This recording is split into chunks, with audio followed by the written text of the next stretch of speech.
और ये चैप्टर आपका है, चैप्टर नागरथ के बुक से है, चैप्टर नंबर 7 है। तो इसमें जो है मैग्नेटिक सर्किट हमें पढ़ना है। और मैग्नेटिक सर्किट क्या होता है, ये बहुत ही इंपॉर्टेंट टॉपिक है, सिर्फ फर्स्ट ईयर के लिए ही नहीं बल्कि इलेक्ट्रिकल इंजीनियरिंग के लिए तो बहुत ज़्यादा इंपॉर्टेंट टॉपिक है ये। कि मैग्नेटिक सर्किट होता है क्या, बिना मैग्नेटिक फील्ड के हम एनर्जी का ट्रांसफर, जैसे मान लिया जाए कि हमारे पास यहाँ पर कोई एनर्जी हम यहाँ से इनपुट देते हैं, ये मान लीजिए इलेक्ट्रिकल एनर्जी इनपुट देते हैं, ये इनपुट है हमारा, इलेक्ट्रिकल एनर्जी है, इलेक्ट्रिकल देते हैं इनपुट। जैसे कि इलेक्ट्रिकल इनपुट का क्या मतलब होगा, यहाँ से यहाँ तक वोल्टेज है और इधर करंट जा रहा है, ये इलेक्ट्रिकल इनपुट है या इलेक्ट्रिकल डोमेन कहते हैं इसको, ये दे रहे हैं। और यहाँ से हमारा मान लीजिए कि मैकेनिकल आउटपुट है, मैकेनिकल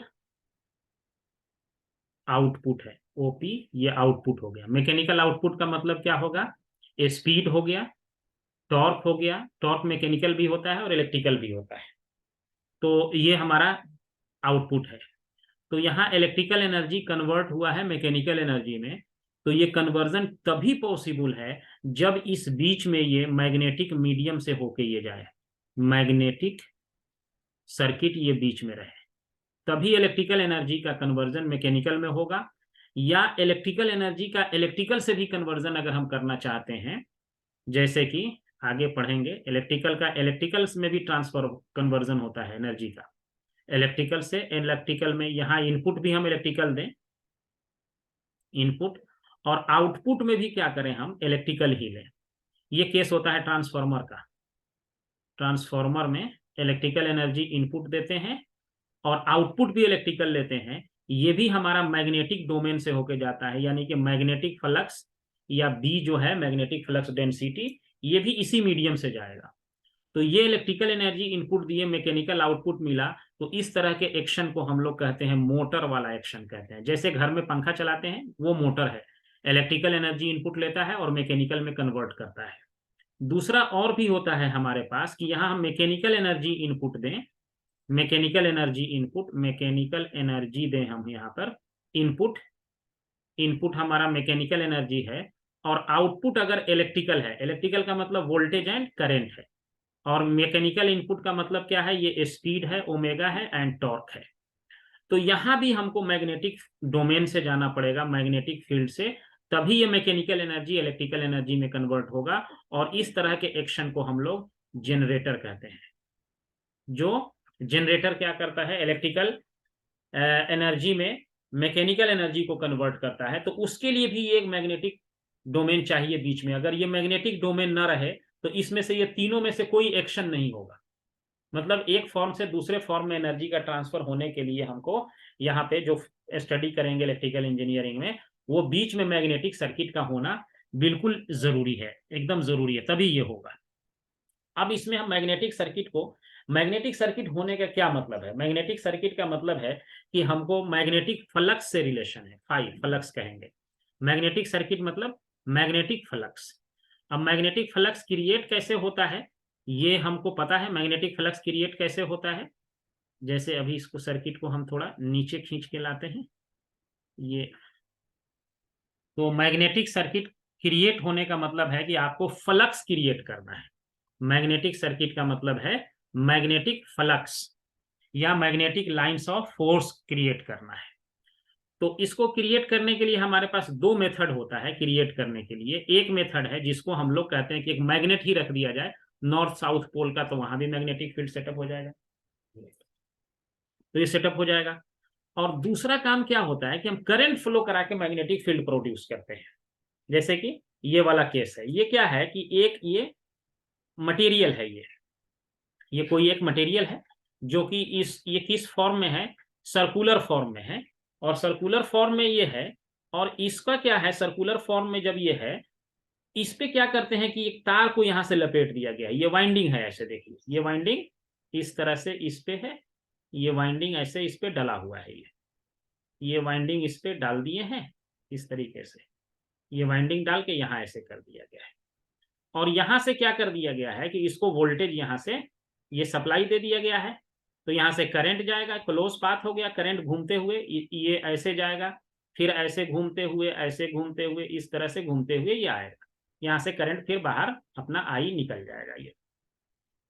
तो जब ऐसा होगा तो पढ़े हुए हैं अभी फैराडेज क्या कहते हैं इसको, इलेक्ट्रो एम्पियर सर्किटल लॉ भी पढ़े हैं इससे पहले वाले में, और मैग्नेटिक फील्ड का डायरेक्शन भी हम लोग निकालते हैं। तो इसमें जो है कि ये रिलेशन जो है बी इक्वल टू जो है ये म्यू इंटू एच जो है ये पढ़े हुए हैं आप, पीछे जो है बोले थे, ये जो है रिलेशन जो होता है।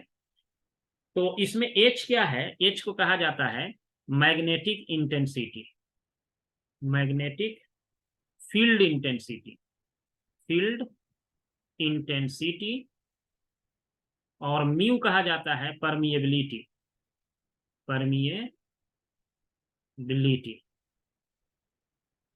तो इसका भी दो पार्ट होता है, म्यू को हम लोग mu not into mu R लिखते हैं। ये म्यू जो है ये परमिएबिलिटी है ये, और म्यू नॉट जो है ये परमिएबिलिटी ऑफ फ्री स्पेस है, परमिएबिलिटी ऑफ फ्री स्पेस, या एयर भी कह सकते हैं, दोनों बात कह सकते हैं। इसका वैल्यू कितना होता है, इसका वैल्यू होता है 4 पाई इंटू 10⁻⁻⁷ होता है। और ये म्यू आर क्या है, रिलेटिव परमिएबिलिटी है, और ये एब्सोल्यूट परमिएबिलिटी है, म्यू जो है ये दोनों का प्रोडक्ट जो है। तो यहां से कह सकते हैं कि म्यू आर इक्वल टू जो है ये म्यू बाई म्यू नॉट भी कह सकते हैं, ये इस तरह से हम इस वैल्यू को ऐसे यहां से लिख सकते हैं। खैर अभी इसकी हमको ज्यादा जरूरत नहीं है, अभी हम जो बात इसमें कहना चाह रहे हैं वो देखिए क्या है। तो इसमें जो है जब करंट फ्लो करता है किसी भी कंडक्टर में, ऐसे करंट फ्लो करता है, तो मैग्नेटिक फील्ड का डायरेक्शन हम लोग कैसे निकालते हैं, फ्लेमिंग राइट हैंड रूल से। फ्लेमिंग राइट हैंड रूल कैसे कहता है, क्या कहता है कि ये कहता है, डायरेक्शन हम बताते हैं आपको, ये तो पढ़े हैं कि ये करंट का डायरेक्शन है, इसके डायरेक्शन में अंगूठा रखेंगे ऐसे राइट हैंड का, और ये जिधर घूमेगा वही किधर होगा, मैग्नेटिक लाइंस ऑफ फील्ड ऐसे क्रॉस करेगा इस तरह से, ये मैग्नेटिक फील्ड का डायरेक्शन। करंट अगर नीचे है ऐसे है तो ये ऐसे डायरेक्शन हो जाएगा, ये कर्ल जिधर होगा वही डायरेक्शन होता है। ये फ्लेमिंग राइट हैंड रूल है कि फ्लक्स का डायरेक्शन पता करने के लिए। तो इसमें जो है ये फ्लक्स का डायरेक्शन जब इसमें देखेंगे, ये करंट ऐसे फ्लो हो रहा है, इधर आई करंट आ रहा है यहाँ पे, तो इसमें क्या होता है कि जो फ्लक्स फ्लो करेगा आपका, वो फ्लक्स का जो डायरेक्शन होगा वो देखेंगे कि कैसा होगा इसका डायरेक्शन। यहां से देखिए प्रॉब्लम कर रहा है,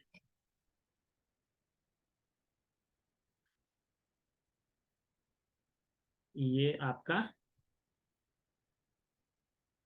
जो फ्लक्स का डायरेक्शन है वो देखिए, फ्लेमिंग राइट हैंड रूल से जब हम लगा के देखेंगे तो ये फ्लक्स का डायरेक्शन दो तरह से आएगा। ये जो हम देख रहे हैं जिसपे ये तार लपेटा हुआ है, ये जिस मटेरियल का बना हुआ है इसको हम लोग कोर कहते हैं, कोर है ये, इस पे ये तार लपेटा हुआ है, ये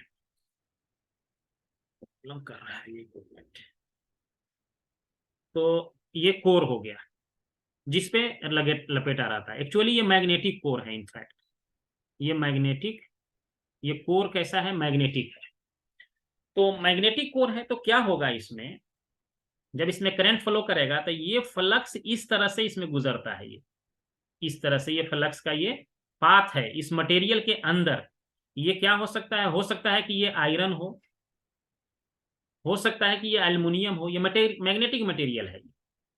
तो ये फ्लक्स जो है इस तरह से अब ठीक इसके बीच से ये पास करेगा, ये वाला जो ये देख रहे हैं ना, ये इस तरह से। इसको समझने के लिए ये कैसा बनाए हुए, ये मटेरियल जो है ये इस तरीके का है। देखिए मान लिया यही होता, इसको अगर ये मटेरियल देख रहे हैं, इसको अगर हम मोड़ देते, सर्कुलर फॉर्म में बना देते, ऐसे सर्किल बना देते लेकर के, तो ये मैग्नेटिक मटेरियल का यही वाला ये शेप ऐसा हो जाता है। और इस पे क्या किया हुआ है कि आपका ये वाइंडिंग लपेटा हुआ है, तार लपेटा हुआ है, वाइंडिंग क्या, तार लेके इसको लपेट दिए हुए हैं इस तरह से। और एन नंबर ऑफ टर्न लिए हुए, एन हो सकता है 100 हो, 200 हो, 400 हो, 500 हो, 1000 हो, कुछ भी हो सकता है। एन नंबर ऑफ टर्न इसमें लपेटा हुआ है। और इस सब में करंट, इधर करंट आई गया, ऐसे जाके ऐसे जाके ऐसे जाके इस तरह से ये आई फाइनली जाके इधर से निकल जाता है। तो आई जो है कितने नंबर ऑफ टर्न से ये क्रॉस कर रहा है, यानी कि n नंबर ऑफ टर्न से ये क्रॉस कर रहा है, तो n इंटू आई हो गया ये। और n नंबर ऑफ टर्न से करंट क्रॉस कर रहा है तो n इंटू आई कह देंगे। इसका एक नाम है, इसको कहते हैं एमएमएफ, मैग्नेटोमोटिव फोर्स। इसका नाम है एमएमएफ, इसको कहते हैं n इंटू आई। यूनिट हो जाएगा टर्न एम्पियर, करंट का यूनिट होता है एम्पियर। और इसका क्या हो गया, एन क्या हो गया, टर्न हो गया, तो टर्न एम्पियर हो गया ये यूनिट इसका। और इसको कहते हैं MMF, MMF magneto motive force, magneto motive force, इसको कहा जाता है एमएमएफ। तो एमएमएफ क्या हुआ, ये number of turn multiplied by current हुआ।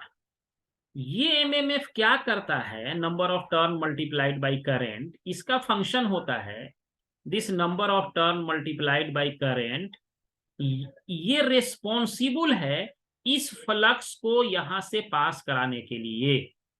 यही एमएमएफ है जिसके वजह से फ्लक्स क्या होता है कि ये पास करता है यहाँ पे। तो ये फ्लक्स जो है मिडिल पार्ट में दिखाया गया है, यहां से यहां ये रेडियस, एक आर रेडियस का एक सर्किल बनाएगा, इस तरह से गुजर रहा है। तो ये फ्लक्स कहां से जा रहा है, कोर के अंदर से जा रहा है। तो इस फ्लक्स को लिंकेज फ्लक्स कहते हैं, लिंकेज फ्लक्स। क्यों, क्योंकि ये मटेरियल के अंदर से गुजर रहा है, इसीलिए इसको लिंकेज कहेंगे। आगे देखिए, अब कुछ फ्लक्स ऐसा होगा कि सब मटेरियल में नहीं जाएगा, कुछ ये एयर में भी चला जाएगा, इधर और इधर चला जाएगा। इस फ्लक्स को, इसको एंड इसको, ये दोनों फ्लक्स को, इसको कहा जाता है लीकेज फ्लक्स। लीक कर गया एयर में, लीकेज फ्लक्स, यानी वो फ्लक्स जो एयर में चला जाए, मटेरियल में ना जाए, यानी कि ये फ्लक्स इस मटेरियल के अंदर ना गया, बाहर चला गया, that is why it is called leakage. ये लीकेज फ्लक्स हो गया। अब ये फ्लक्स लीकेज हो गया, और ये कौन सा फ्लक्स हो गया, लिंकेज हो गया, क्योंकि ये मटेरियल में जा रहा है, कोर के अंदर जा रहा है। अब इसका एरिया ऑफ क्रॉस सेक्शन जो है, जैसे कि एरिया ऑफ क्रॉस सेक्शन इसका, ये देखो यहां से, जैसे ये मटेरियल ये है, इसका एरिया ऑफ क्रॉस सेक्शन ये होगा। अब इसको मोड़ देंगे तो इसका एरिया ऑफ क्रॉस सेक्शन, तो इसको मोड़ने के बाद सर्किल बन जाएगा। सर्किल तो बना, लेकिन ये एरिया ऑफ क्रॉस सेक्शन जो रहेगा, ये वो वाला हिस्सा है, ये देखो ये वाला हिस्सा है, ये एरिया ऑफ क्रॉस सेक्शन बन गया। अब इसका जो रेडियस, इसका डायमीटर अगर डी हो जाएगा, इसके यहां से यहां तक डायमीटर डी है, तो इस एरिया ऑफ क्रॉस सेक्शन इसका हो जाएगा pi by 4 into D square हो जाएगा। इसका एरिया निकालेंगे तो ये इसका क्रॉस सेक्शन का एरिया है। ये इस रेडियस से कंफ्यूज नहीं करना, इसका अगर एरिया निकालेंगे तो पाई इंटू आर स्क्वायर हो जाएगा ना, इस सर्कुलर पाथ का एरिया जो हो जाएगा पाई स्क्वायर होगा। लेकिन इसका जो एरिया होगा जिसमें फ्लक्स जा रहा है, उसका क्रॉस सेक्शनल एरिया होगा पाई डी स्क्वायर बाई 4। तो अब ये फ्लक्स क्या करेगा, जब ये फ्लक्स इसमें जाएगा तो अब देखिए क्या होगा।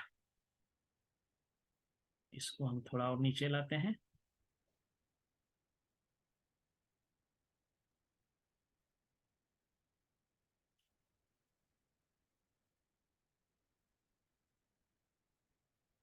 समझ गए, फ्लक्स लीकेज और लिंकेज फ्लक्स कौन सा होता है, दो तरह का होता है। वो फ्लक्स जो इस मटेरियल के अंदर जाएगा वो फ्लक्स होगा लिंकेज, और जो एयर में चला जाएगा वो फ्लक्स हो जाएगा लीकेज फ्लक्स कहलाएगा वो। तो दो तरह का फ्लक्स हमारे पास हुआ, flux leakage and flux linkage flux, दो फ्लक्स हमारे पास मिला। इसमें जो फ्लक्स जाएगा वो फ्लक्स हमारा कहलाएगा, ये आपका, थोड़ा प्रॉब्लम कर रहा है, पता नहीं क्या हो गया है। तो ये देखिए,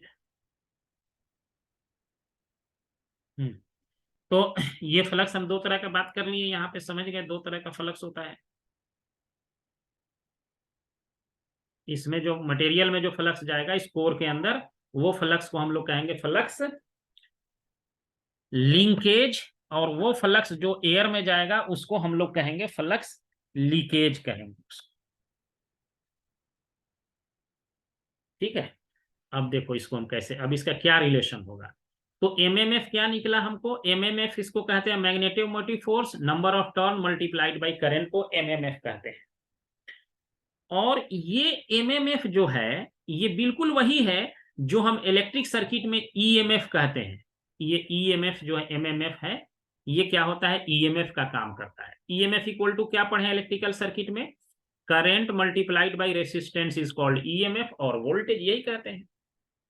तो ये वाला जो एमएमएफ है, ये जो एमएमएफ निकल के आया N into I, number of turn multiplied by current, इसका यूनिट हो गया ampere turn, ampere multiplied by turn, N is number of turn. तो मैग्नेटिक सर्किट अगर हो तो ये आई जो होता है मैग्नेटिक सर्किट में, I is replaced by phi, and ये रेसिस्टेंस है, this resistance is replaced by reluctance. यहां जो एक नया नाम पढ़ेंगे इसको कहते हैं रिलक्टेंस। ये रेसिस्टेंस क्या है, करंट के फ्लो का अपोज करेगा, तो ये रिलक्टेंस जो है मैग्नेटिक फ्लक्स के फ्लो का अपोज करेगा। दोनों सर्किट को हम एक जगह खींचते हैं। देखिए इलेक्ट्रिकल सर्किट को ऐसे खींचते हैं, ये रेसिस्टेंस हो गया, ये ईएमएफ हो गया ई, और यहाँ पे ये इलेक्ट्रिकल सर्किट हो गया, ये आर है, ये आई है, और ये ई है। तो यहां से आप कहेंगे कि I equal to E by R हो गया। ये इलेक्ट्रिकल सर्किट है, ये इलेक्ट्रिकल सर्किट है, इलेक्ट्रिकल सर्किट है। जब मैग्नेटिक सर्किट लाएंगे तो यहां भी वैसे ही करते हैं, इसको हम एम एम एफ से लिख देंगे, और ये होगा N into I, number of turn multiplied by current. और यहाँ पे रेसिस्टेंस के बजाय यहाँ पे हम इसको रिप्लेस करेंगे रिलक्टेंस से, भी आर ही की तरह दिखाते हैं, और करंट को रिप्लेस करेंगे फ्लक्स से, फाई से। तो यहां अगर फाई का वैल्यू निकालना पड़े तो क्या लिखेंगे, M M F divided by reluctance, ये रिलक्टेंस है। जैसे यहाँ I equal to E M F by resistance, तो यहाँ flux equal to M M F by reluctance. ये सेम ओम्स लॉ है, ये I equal to V by R, तो ये मैग्नेटिक सर्किट का ये ओम्स लॉ है, flux equal to M M F by R, और एम एम एफ को number of turn multiplied by current, और रिलक्टेंस को क्या कहते हैं, आर से डिनोट करते हैं। अब इसका और एक्सटेंशन देखिए क्या होगा।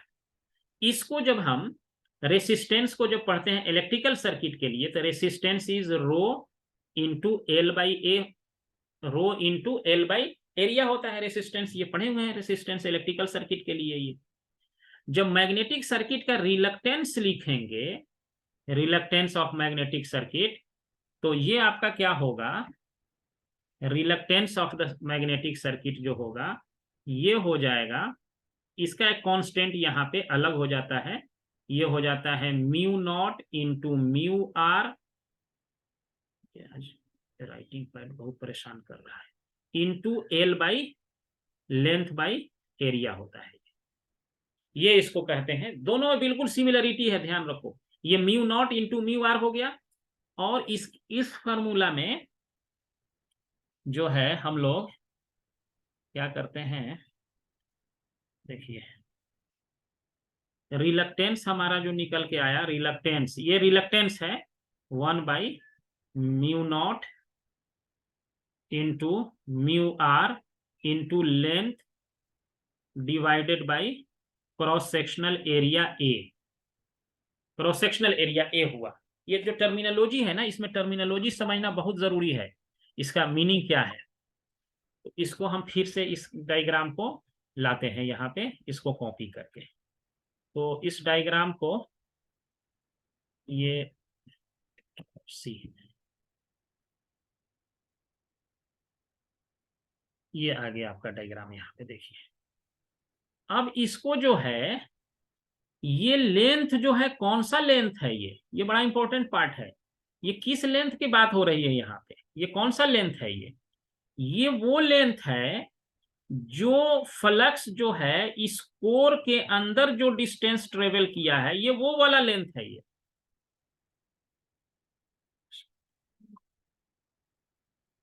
समझे, ये जो है ये वो लेंथ है जो फ्लक्स कोर के अंदर ट्रेवल किया है, चला है, ये वो वाला लेंथ है। ये अब इससे पूछा जाए कि ये लेंथ कितना चला है कोर के अंदर, ये पूरा लेंथ कितना ट्रेवल किया है, तो इस केस में आप कह देंगे कि एल इक्वल टू क्या होगा, सरकमफेरेंस हो गया 2 पाई इंटू आर हो गया। अब कहा जाएगा ये एरिया बता दीजिए इसका क्रॉस सेक्शनल एरिया। तो ए क्या है, ये क्रॉस सेक्शनल एरिया है, तो इस केस में हो जाएगा π/4 इंटू डी स्क्वायर, डायमीटर है इसका क्रॉस सेक्शन का ये, तो एरिया निकल जाएगा। अब बात आती है म्यू नॉट। तो म्यू नॉट का वैल्यू जो है अभी लिखे हैं 4π इंटू 10⁻⁻7 होता है। और म्यू आर क्या है, रिलेटिव परमिएबिलिटी है, रिलेटिव परमिएबिलिटी है, परमिएबिलिटी। रिलेटिव परमिएबिलिटी का मतलब क्या होता है कि ये जो कोर है इसका बड़ा इंपॉर्टेंट रोल है। अगर रिलेटिव परमिएबिलिटी जितना ज्यादा होगा, ये म्यू आर का वैल्यू एयर के लिए सिर्फ 1 होता है, for air 1, otherwise mu R is very very greater than 1। Air से 1 से इसका वैल्यू बहुत बड़ा होता है म्यू आर का। सबसे छोटा वैल्यू म्यू आर का कितना है, 1 है, वो एयर के लिए है। ये बड़ा इंपॉर्टेंट बात है, यहां ध्यान से समझना। तो रिलक्टेंस जो हमें निकल के आया which is equal to 1/μ0 into mu R into L/A, length by area. और फ्लक्स इक्वल टू क्या आया है हमारे पास, phi equal to NI divided by reluctance. अब ये सोचो ध्यान से कि अगर हमको फ्लक्स ज्यादा चाहिए तो ये रिलक्टेंस क्या होना चाहिए, कम होना चाहिए। अगर हम चाह रहे हैं कि हमारा फ्लक्स का वैल्यू, हमारा फ्लक्स वेरी हाई हो, बहुत ज्यादा हो, तो रिलक्टेंस क्या होना चाहिए, वेरी स्मॉल होना चाहिए। रिलक्टेंस बहुत कम होगा तो फ्लक्स बहुत ज्यादा होगा। अब अगर रिलक्टेंस बहुत कम होना है तो ये वाला रिलेशन में, रिलक्टेंस में मान लो ये लेंथ है, ये एरिया ऑफ क्रॉस सेक्शन है, ये लेंथ तो फिक्स हो गया, ये वाला जो मटेरियल के अंदर है ये, और एरिया ऑफ क्रॉस सेक्शन भी क्या है, इसका फिक्स हो गया।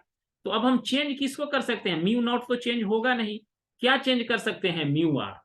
तो अब सोचो कि ये रिलक्टेंस को कम होना है तो म्यू आर का वैल्यू क्या होना चाहिए, ये बहुत ज्यादा होना चाहिए। म्यू आर जिसका जितना ज्यादा होगा रिलेटिव परमिएबिलिटी, वो मटेरियल उतना ही गुड मैग्नेटिक मटेरियल होगा। यानी म्यू आर का वैल्यू आइडियली अगर कहा जाए इनफाइनाइट हो जाए म्यू आर का वैल्यू, तो रिलक्टेंस क्या कर सकते हैं, जैसे ये म्यू आर इनफाइनाइट होगा, reluctance should go to zero, reluctance zero हो जाएगा। रिलक्टेंस जीरो होने का ये मीनिंग है कि reluctance is zero, it means, इसका क्या मतलब होगा कि फ्लक्स को पास करने के लिए यानी कि कोई हिंड्रेंस नहीं मिलेगा। इस समय जैसे ही रिलक्टेंस जीरो होगा तो फ्लक्स आपका इनफाइनाइट हो जाएगा। इनफाइनाइट होने का यहाँ मीनिंग ये है कि ये जितना फ्लक्स ये देख रहे हैं ना, ये जो लीक कर गया एयर में, ये एयर में नहीं जाएगा, मतलब कि इसका रेसिस्टिव पाथ जो है इतना कम हो जाएगा कि एयर में ना जाके सारा का सारा फ्लक्स इस मटेरियल के अंदर चला जाएगा। इस बात को बिल्कुल नोट करना अच्छे से कि अगर इस मटेरियल का रिलक्टेंस जीरो हो गया, रिलक्टेंस लीस्ट हो गया, तो यानी कि रिलक्टेंस को अपोज करने, रिलक्टेंस वो प्रॉपर्टी है जो मैग्नेटिक फ्लक्स का अपोज करता है। जैसे इलेक्ट्रिक सर्किट में आपका रेसिस्टेंस करंट का अपोज करता है, उसी तरह से मैग्नेटिक सर्किट में, मैग्नेटिक लाइंस, मैग्नेटिक सर्किट में फ्लक्स का जो अपोज करता है उसको क्या कहते हैं, रिलक्टेंस कहते हैं। दोनों में बिल्कुल सिमिलरिटी है, दोनों एक दूसरे से बहुत ज्यादा मैच करता है, समझे। देखो, यानी कि रिलक्टेंस वो प्रॉपर्टी है जिसके वजह से फ्लक्स का अपोजिशन होगा। यानी ये रिलक्टेंस है अगर हमारा, दिस इज रिलक्टेंस, ये अगर रिलक्टेंस है और इधर हमारा ये एमएमएफ है, इसको एफ से लिखते हैं, यानी कि एन इंटू आई है, तो फ्लक्स इसमें जो पास करेगा, अगर ये रिलक्टेंस बहुत कम हो गया तो फ्लक्स क्या है, N into I by reluctance. इसका फ्लक्स का यूनिट वेबर होता है। तो ये रिलक्टेंस अगर कम हो गया तो फ्लक्स बहुत ज्यादा होगा। आज जहां रिलक्टेंस कम होता है, जिस पाथ का रिलक्टेंस कम होगा, उधर ही सारा फ्लक्स जाना चाहेगा। तो अगर यहाँ म्यू आर का वैल्यू इनफाइनाइट हो गया तो ये जो लीकेज फ्लक्स देख रहे हैं ये जीरो हो जाएगा, लीक नहीं करेगा फ्लक्स, सारा का सारा फ्लक्स किधर चला जाएगा, कोर में चला जाएगा इस मैग्नेटिक मटेरियल का। और हम चाहते ही यही है कि रिलक्टेंस, इसीलिए किसी भी मैग्नेटिक मटेरियल का रिलक्टेंस बहुत हाई रखा जाता है, क्योंकि सारा का सारा मैग्नेटिक फ्लक्स उसी पाथ से होकर के गुजर जाए बाहर, ये लीक ना करे ये फ्लक्स। अगर म्यू आर इनफाइनाइट है तो लीकेज फ्लक्स जीरो हो जाएगा, ये आइडियल कंडीशन है। ऐसा होता नहीं है, लेकिन हम ये कह सकते हैं कि अगर रिलक्टेंस का वैल्यू बहुत ज्यादा है, म्यू आर का वैल्यू बहुत ज्यादा है, तो रिलक्टेंस बहुत कम हो जाएगा और फ्लक्स इसके सारे के सारे, यानी कि ये यूजफुल फ्लक्स हो जाएगा। एयर में जो फ्लक्स जाता है that flux is wasted, waste हो जाता है फ्लक्स, उसका यूटिलाइजेशन यहाँ नहीं है इस कंडीशन में। तो अब इस फ्लक्स को हम लोग कहते हैं लीकेज फ्लक्स कहते हैं। देखिए अब क्या होगा आगे, जब ये हमारा निकल गया सर्किट का रिलेशन, तो आपको क्या करेगा, इसमें जितना भी क्वेश्चन बात होगी, ये mu naught mu R into L by A. अगर एयर के लिए बात हो, एयर, अब एयर का देखो रिलक्टेंस क्या होगा। अगर हम पूछें what is the value of for air, what is the value of reluctance for air, यहाँ एयर की बात हो रिलक्टेंस का, तो सिंपली ये कह दोगे mu not into length by area कह दो। म्यू आर का वैल्यू कितना हो जाएगा, 1 हो जाएगा। तो म्यू आर का वैल्यू सबसे छोटा वाला कितना है, 1 है। तो एयर के केस में रिलक्टेंस इसका क्या हो जाएगा, तो रिलक्टेंस इस केस में क्या होगा, म्यू आर का लीस्ट वैल्यू जो है वो है 1। तो रिलक्टेंस ऑफ द एयर क्या होगा, ये हाईएस्ट हो जाएगा। इसलिए एयर का जो रिलक्टेंस होता है वो सबसे ज्यादा होता है। क्यों, क्योंकि म्यू आर का वैल्यू सबसे छोटा वाला है और वो होता है 1। म्यू आर का वैल्यू सबसे छोटा जो कितना होता है वो होता है 1।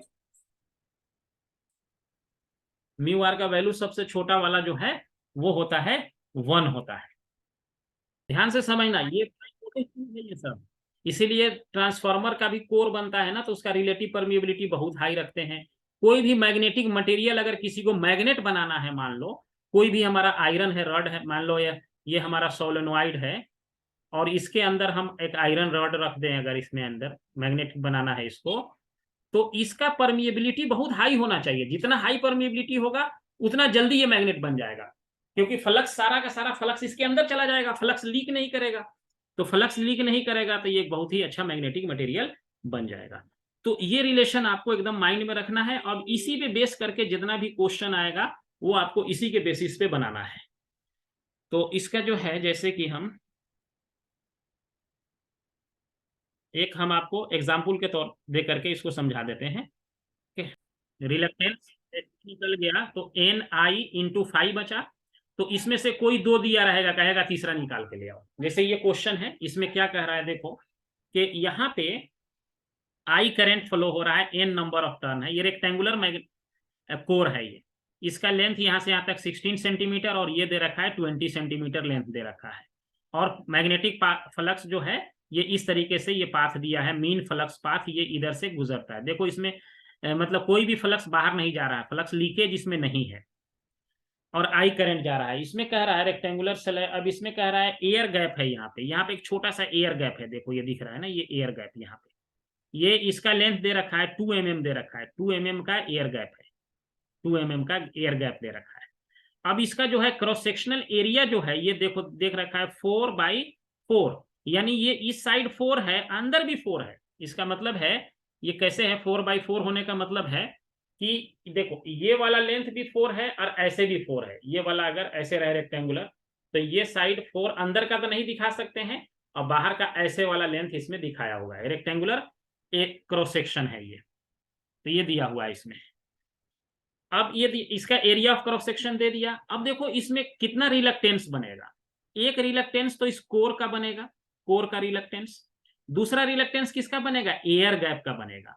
अब दोनों में फ्लक्स क्या है, सेम फ्लक्स दोनों में जा रहा है, एयर गैप में भी और कोर में भी सेम फ्लक्स जा रहा है। तो दो तरह का रिलक्टेंस इसमें बनेगा, reluctance of core and reluctance of gap. Air gap को जी से लिख देते हैं, air gap, and reluctance of core को सी से लिख दिए, और यहाँ number of turn into N I. ये मैग्नेटिक सर्किट ड्रॉ कर लेना हमेशा, एन इंटू आई हो गया, number of turn multiplied by current हो गया।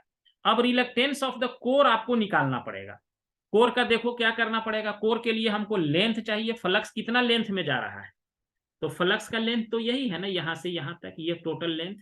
तो लेंथ ऑफ द जो हम कोर कहेंगे इसमें वो कितना होगा, देखो यहाँ पे लिख देते हैं। लेंथ ऑफ द कोर कितना हो जाएगा, ये वाला लेंथ है ना कोर का, तो इधर से 2 सेंटीमीटर इधर, 2 सेंटीमीटर इधर कम करना पड़ेगा, 2 सेंटीमीटर इधर ये देखो ना, लेंथ आप यहाँ से यहाँ तक जब निकालेंगे तो ये वाला लेंथ 2 और ये वाला 2 कम कर देंगे, उतना ही लेंथ ये वाला बचेगा ना।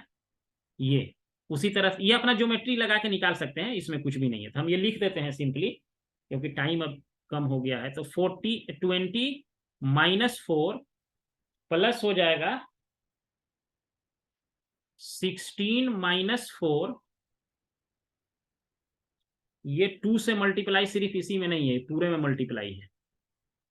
और फिर माइनस एयर गैप का भी लेंथ माइनस करना पड़ेगा, 0.2 सेंटीमीटर हो जाएगा, ये mm में है। तो ये लेंथ ऑफ द कोर निकल गया। इसको सॉल्व करेंगे तो ये लेंथ ऑफ द कोर आ रहा है 55.8 सेंटीमीटर, ये निकल जाएगा। लेंथ ऑफ द कोर निकल गया। अब area of the cross section दे रखा है कोर का, तो उसका जो है रिलक्टेंस ऑफ द कोर निकाल लो। रिलक्टेंस ऑफ द कोर क्या होगा, 1/μ0 μr into L by area of cross section. सारा वैल्यू दे रखा है इसमें। μ0 का वैल्यू दे रखा है 4000 दे रखा है, 4000 μr का वैल्यू 1 बाई, इसको कर दो 4 pi into 10⁻⁻7 into 4000 into length दे रखा है इसका 55.8 सेंटीमीटर दे रखा है, तो मीटर में बदल देना। और एरिया ऑफ क्रॉस सेक्शन इसका 4/4 दे रखा है, तो इसको भी मीटर में बदल देना, इंटू 10⁻⁻4 हो जाएगा मीटर में, और ऊपर में हो जाएगा 10⁻⁻2 हो जाएगा। तो इसको जब सॉल्व करेंगे तो लेंथ ऑफ द कोर देखना, ये आ जाएगा 0.694 इंटू 10⁵ एम्पियर टर्न पर वेबर आ जाएगा। ये रिलक्टेंस हमारा आ जाएगा। उसी तरह से रिलक्टेंस ऑफ द गैप देख लो क्या आ जाएगा। अब 1 मिनट से कम टाइम है, तो रिलक्टेंस ऑफ द गैप निकाल लेंगे। ये हो जाएगा 1/2 μ0 इंटू लेंथ बाई एरिया। तो गैप का भी एरिया ऑफ क्रॉस सेक्शन यही रहेगा, और लेंथ इसका 0.2 mm है, सेंटीमीटर में बदल देना। μ0 का वैल्यू नोन है, μr इसके लिए 1 हो जाएगा। अब ये दोनों कैसे हो गया, सीरीज में हो गया। तो यहां से फ्लक्स इक्वल टू सिंपली लिख देना NI डिवाइडेड बाई ये RC प्लस RG। बाकी इसमें सब दे रखा है, फ्लक्स दे रखा है, फ्लक्स इक्वल टू दे रखा है। तो उसमें आपको निकालने के लिए कह रहा है कि क्या निकालना है, करंट निकालना है, I निकालना है। फ्लक्स दे रखा है, फ्लक्स डेंसिटी दे रखा है ना, B equal to 5 into A, 5/A होता है। तो ये B दे रखा है, area of cross section known है, तो फ्लक्स निकल जाएगा। वो वैल्यू यहाँ पुट कर देना, इससे नंबर ऑफ टर्न भी दे रखा है, इसमें दे रखा है, तो I का वैल्यू निकल जाएगा। नंबर ऑफ टर्न 400 दे रखा है इसमें, 400 दे रखा है।